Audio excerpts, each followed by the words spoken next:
Hi everybody, it's Harvard Lawyer Lee. Today, Amber Heard's team asked the court to dismiss Johnny Depp's case out of hand, to say it couldn't even go to the jury. The judge said no. Let's talk about what happened. Amber Heard's team was filing something called a motion for directed verdict. That's after one side has presented its case and the other side says, look, we don't even have to bring our case. What they said just wasn't enough under the law. They lose. The judge said, I think I'm going to let it go through. Let's break that down as to what exactly she said. Now, this is a case about defamation. Johnny Depp says Amber Heard defamed him in a Washington Post article in 2018 when she made comments saying that he was guilty of domestic abuse and sexual violence. The judge has said that on the issue of domestic abuse, she's going to let that case go to the jury. Amber Heard's team had argued, look, we've proven that Johnny Depp abused her, at least some. We only have to prove once. That's what they said. They also said, look, there's more than one way to abuse somebody. You could hit the person. That would be one form of abuse, but it doesn't have to be hitting. It could also be something different, something like messing up their closet, throwing the rats downstairs, which Johnny Depp admits he did. So they're saying, look, it could be something just as simple as that. The jury doesn't even need to hear it. We can tell for sure that there was domestic abuse. If we prove that domestic abuse really happened, it was true, and we win a defamation case. The judge said, I think I've seen enough evidence that we ought to let the jury make the decision. That's actually usually what happens with directed verdicts. It's kind of rare that judges grant them. Usually by the time you get to the end of the plaintiff's case, there's enough evidence that the judge says, yeah, I'm going to let the jury decide. So that's what she said here. But there's one piece that's still out there and still very, very important.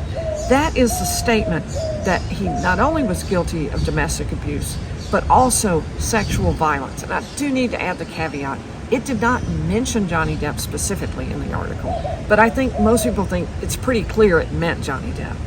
So the sexual violence is really an interesting side because of the fact that apparently Amber Heard didn't write that initially. The Washington Post added that. That's the headline. So Amber Heard is saying, look, that's not me, that's them, you'll have to sue them, I'm not responsible. The judge said, yeah, well, they want to ask you the question. They want to ask you when you get up on the stand in your case, did you publish this tweet? And because she retweeted that Washington Post article the day after it came out. See, she could have said, this is a great article, but just wanted to mention sexual violence really didn't happen to me. Or she could have said, she could have even publicly made a statement, sexual violence didn't happen. That is a false headline. Ask the Washington Post to change it. Any of those things. She didn't do that. And so what the judge is saying is, I think they need to be allowed to ask you those questions, and only then will I rule. They apparently have made a deal between Johnny Depp's team and Amber Heard's team that Amber Heard would not testify until Amber Heard's case. You see, if Johnny Depp's team had called her in Johnny Depp's case, then it would have been bad in some ways for both sides. And they agreed in advance, we're not going to do that. Johnny Depp's side would have had to deal with her getting all of the information about things in her favor during their case, but Amber Heard's team would have had to accept the fact that she would have been immediately, right out of the gate, on cross-examination, which they didn't want. So that's why the deal was struck. So the judge said, I'm going to wait to hear from Amber Heard before I rule on that.